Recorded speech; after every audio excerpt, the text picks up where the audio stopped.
finished talking to him, flew to Indonesia, met from the ministers to the vice president to the president. Indonesia is the country with the highest number of Muslims in surface of the earth. When I finished there, I went with 2 Muslims. One of the people I went who was not a Muslim was him. And he was there when I asked the Muslims, did you see any Al-Majri here? They said no.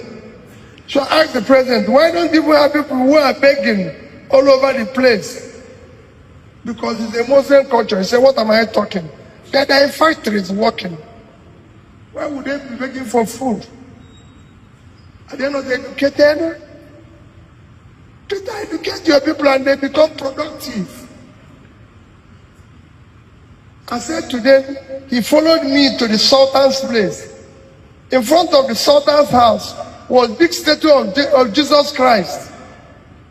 And big statue of this. I said, Sultan, why you have statues of Jesus Christ and Virgin Mary in your palace? He said, why? It was given to him by one visiting church top person who visited. They gave him the status. And I said, you put it here.